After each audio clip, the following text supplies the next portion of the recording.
5 minutes ago, Parker Schnabel just found the biggest gold mine in history. Hope. Keep watching for more details. Hi guys. What's up? My name is Alana. Welcome back to my channel. Like this video and enjoy this video. Don't miss the main topic of this video. So let's start the latest update as they search for new gold mining locations. Parker and Mitchell find themselves in Alaska, where they have high hopes for a successful new season. The vendors assure Parker and Mitchell that the area is a gold reservoir, but this begs the question: what is the history of the previous mining firm that used to operate on this ground? Why did they abandon this vast treasure? Do the vendors truly claim that the site is a gold mine? In the latest episode of Gold Rush, which focused on Alaska, Parker's magnificent $400,000 gold haul, after having to rethink his plan to mine in Alaska 20 m north of Fairbanks, Parker Schnabel called in his trusted friend Mitch Blasky for assistance as they travel to the claim. Mitch asks Parker why he is looking for gold in Alaska, digging test holes through densely packed clay ground. Parker said that although the area was deeper, it was still far richer than the area they were mining at the time. Based on past experiences the previous year, Parker found a pay street that was 4 times richer than his Yukon claims. However, digging deeply is out of the question because of a 4-month delay in the wash plant he designed for this terrain. Parker's right-hand guy needs to be convinced of the claim potential. Parker and Mitch meet H, the daughter of the claim owner, and her husband as they arrive at the claim and greet each other before conducting business. Parker says of Laura, the daughter of claim owner John Reeves, and her husband Drew, think they might be able to salvage their season on this historic pitch, but Mitch is a tough sell. They need to convince him that owning a business in Alaska is a feasible alternative. She offers to show them the locations where she has previously found success and that there is a lot of gold to be found. Their B radiates positivity and seems to have something that could convince Mitch. Parker was thrilled as they went on, and as they got deep into the field, the group began looking into the claim. Then Mitch wondered what it might be since he noticed an old bridge. He thought it looked like an old dredging bucket, like a piece of punch plate from the earthquake. He also said that it looked like an old trimmer screen. Parker agrees, but feels that it's not enough. Mitch continued saying that this is much tighter than what they have at Big Red, where they're running an inch bottom deck. He thought that the more knowledge they could obtain about the practices and activities of the former miners there, the more advantageous it would be for them. Based on her observations in the field, ARA draws the conclusion that any more gold than could have been collected would have been left behind by the previous miner and would have been following Alara's advice and following Mitch's. They delved further into the claim to investigate a region that had been mined in the early 1900s. Parker follows some soil farther into the claim in an attempt to find evidence of gold, but he's unsuccessful in his analysis as well. Mitch said there would be drift tailings everywhere. Aura agreed and explained that they had drilled several holes and that drift tailings hovered the whole region. Although it doesn't follow that if they don't find gold in the first pan, they won't find it in another. Mitch, Parker's right-hand man, felt obligated to explain that they were accustomed to not finding gold because they had seen it happen multiple times. Agrees sarcastically that it is difficult to find gold even. Nevertheless, Mitch is attempting to decipher the activities of earlier explorers at the dredge site and has deduced that everything was carried up by shafts. In response, Aura tells him everything she knows before the dredges arrived. She said they drifted mine in this region, thus there is a stratum that will contain gold. Subsequently, Mitch intervenes, appearing to comprehend how the more experienced miners would descend, penetrate, and reach the pay strum. The old-timer dug holes down to a depth of up to 100 feet through concrete, which was similar to permafrost, until they reached pay soil above bedrock. Subsequently, they moved in a horizontal direction, forming accessible tunnels, and extracted the gold seen, carrying it to the surface, where they used sieve boxes to filter the pay dirt and retain some gold in their tailing. Now, that Mitch had a better idea of how the older miners had operated in the past, he could assume that there was gold left over them to pick it. They left a few behind. It would be very simple pickings. It is positioned here at the top. It was Aura's turn to show them where the gold was. She pointed to a mound of earth with a birch tree perched on it, saying that often when tailings are present, birch trees with roots, gravel, and possibly gold grow out of them, should Aura's studies prove accurate. Parker joined the chat room, still tailing a pan for gold. He said that the drift just passed through some upper primitive soul boxes and would have been placed there as long as a century ago.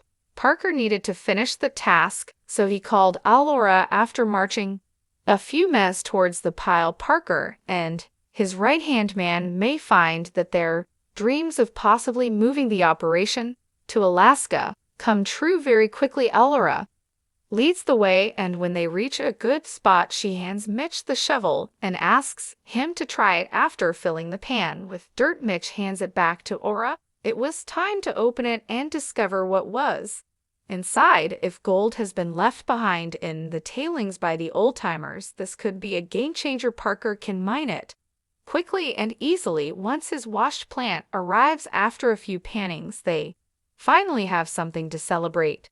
Parker admitted that he had never had much luck panning based on his response, and that he regretted that this was the reason he would get so frustrated, because he would always pan at idiots everywhere. However, Aura remained hopeful that he would want to look at the pan she was holding, hoping that this would make Parker feel better. Parker left her gold traces in the pan after cleaning the dirt out of it and saw the gold dust jutting out on the side.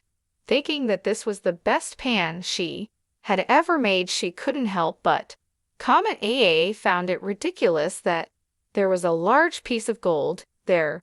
The old-timers had not only left them with excellent gold, but they had also left behind significant losses that Parker and his team could immediately mine using any washed plant. Parker expressed his excitement by glaring at the pan in Aura's hand. Hands the squad hit the jackpot, and several of them were still in shock given the immense potential for financial gain posed by this discovery. Parker and his colleagues seemed eager to take advantage of this opportunity. After abruptly re-examining their goal in Alaska and giving encouraging signs that they would be moving activities there, Parker shouted to Mitch that they were on board and that this was the start of an expedition.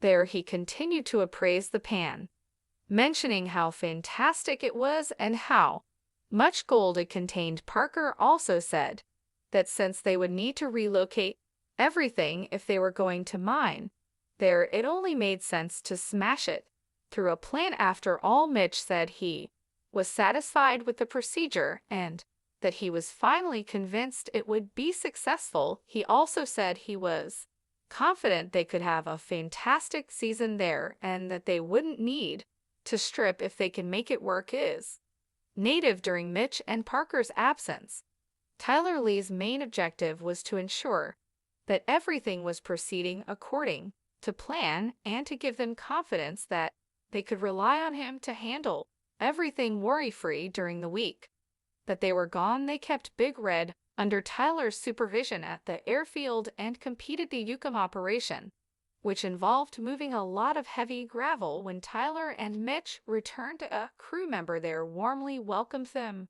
and they spoke business before beginning discussions about their trip to Alaska. Tyson asked how things were going after that. Mitch goes into great detail on the results of their study into the Alaskan, claimed to demonstrate his familiarity with the region. He tells them that the claim has some drift tailings from the turn of the 20th century. The crewman stops him, saying there's a good amount of tailing there. Parker delves straight into the details after to that, claiming that the land might be as large as 50,000 yards. Parker responded that there is no stripping, stating that his statement was accurate. He notes how crucial it is that they show Don how committed they are to mining in Alaska, to shift some earth, earn some cash, and give him his royalties, failing which they risked being ejected from the area. The crewman was astounded by the claims' magnitude, saying they already piled high, thinking that they would strike it rich.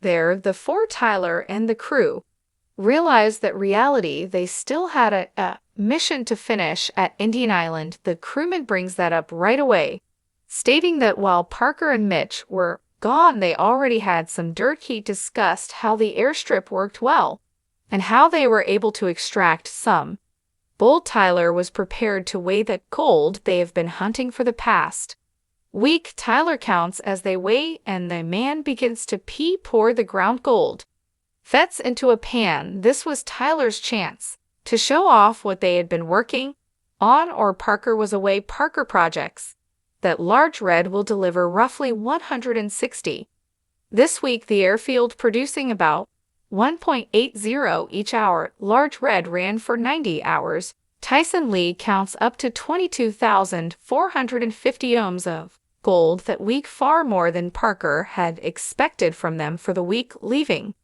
Mitch and Parker rather impressed. In the two veterans' absences, they had gotten gold to the tune of about $400,000. Mitch complimented the crew for a job well done and expressed his comments in a clear and concise manner.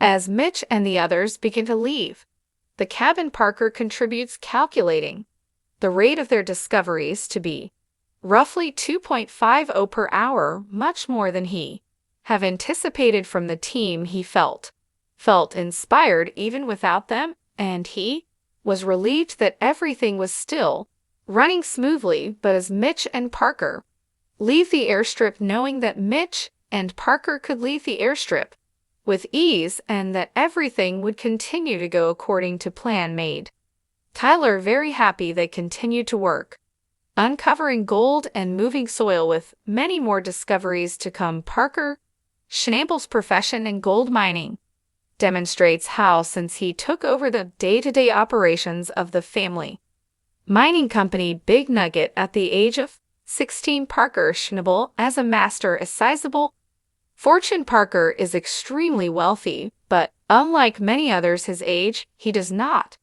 lead a fanboy lifestyle. Instead, he spends most of his days with the cast and friends of Gold Rush. Despite the fact that the company has proven to be extremely profitable, royalties in gold require these corporations to pay royalties to the government or any other entity. Parker started his career by raising capital and making investments to launch his business. During the first season of the television program Gold Rush, he discovered an astounding 960 grams of gold in the Klondike. He has never abandoned his business since, depending on the amount of minerals taken out of a mine and the money made from selling those minerals. Municipal, state, or federal governments impose royalties. A royalty can be calculated either grossly or neatly. A gross royalty is based on the total value of the minerals produced at a mine and does not allow for cost savings associated with the expenses incurred by a company in creating a marketable product. A net royalty offers a more favorable return on investment because developing a marketable commodity requires a significant upfront investment after spending hundreds of millions, if not billions of dollars to locate, extract, process, purify, and market the mineral products. Therefore, a mining corporation shouldn't be required to pay a royalty on the value added to the raw materials. In addition, mining companies in Alaska pay a 3% net profit royalty relating to their operations. Large mining corporations still make significant contributions to their communities, paying property taxes to the Fairbank and Juneau bus system, in addition to paying taxes in the Northwest Arctic Borough. For further videos, feel free to comment with your thoughts on this project. I'll see you soon. Don't forget to like and subscribe to the channel. Thanks for watching my